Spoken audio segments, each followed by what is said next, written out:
Welcome to part 12 of our series, Secrets of Glessner House. Today, we are going to look up at the beam ceilings and reveal a few unexpected secrets, including checking, sagging, and the hidden use of iron. The beam ceilings are a distinctive feature found in 4 rooms of the house: the dining room, shown here, main hall, library, and schoolroom. There is no beam ceiling in the parlor for acoustical reasons, as that room was designed for musical performances. At first glance, it appears that the beams are all solid wood, and in fact, many of them are. In a few of the rooms, such as the schoolroom shown here, there are splits and cracks in the beams, known as checks. These occur when the wood dries, as wood shrinks about twice as much along the growth rings as it does across the rings. You might wonder why these were not filled in. John Glessner, in an unpublished manuscript he wrote about house architect Henry Hobson Richardson, explains why, while describing Richardson's office. Quote, "The room had an open timbered ceiling of hard pine and plaster. The span was long and the timbers correspondingly heavy. Consequently, there came some rather broad, seasoned checks, even before the room was finished. Richardson found workmen on ladders, puttying up the check splits. The way I yanked them down from there, he said, was a caution. God Almighty made those checks, he said. Don't you dare to fill them up. And they didn't dare." Unquote. Guests through the years have noted that the ceiling beams in the main hall appear to sag between the fireplace and the opening for the stairway. This happened during construction and had to be remedied even before the Glessners moved into their new home.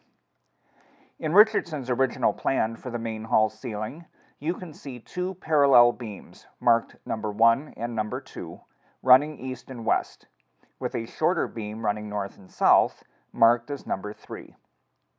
Had the house been constructed according to this plan, presumably there would have been no sagging. At some point after Richardson died, and before construction began, the ceiling plan was altered. Beam number 2 was cut into 2 pieces, and beam number 3 was extended to meet up with beam number 1. This was apparently too great a length for that beam to support the second floor hall above, and it quickly sagged. This diagram shows just how much the beams sagged. The yellow lines show where the top of the beams would have been when first installed. The blue lines show where the top of the beams ended up. The red arrow indicates that they sagged approximately 3 inches.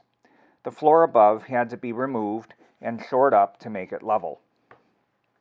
Additionally, the distinctive iron brackets, located at the intersection of all the larger beams in the main hall, were installed at this time to keep everything from shifting further.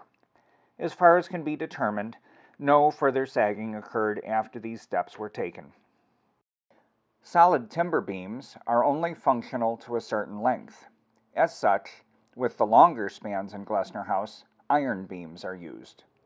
Here we see the original building specifications calling for the use of rolled iron beams.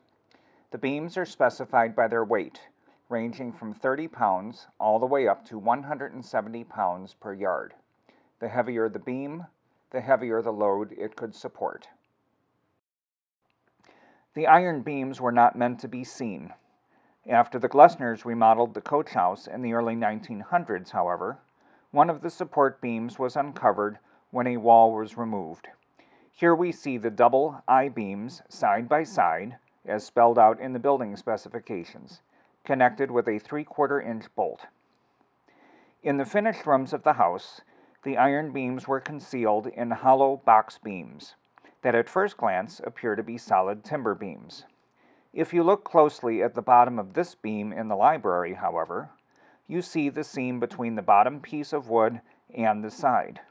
This is how you can easily tell which beams are solid wood and which are not. This concludes our look at the beam ceilings. We hope you have enjoyed learning more about these distinctive features of Glessner House that are both decorative and structural. Tune in next time when another secret will be revealed.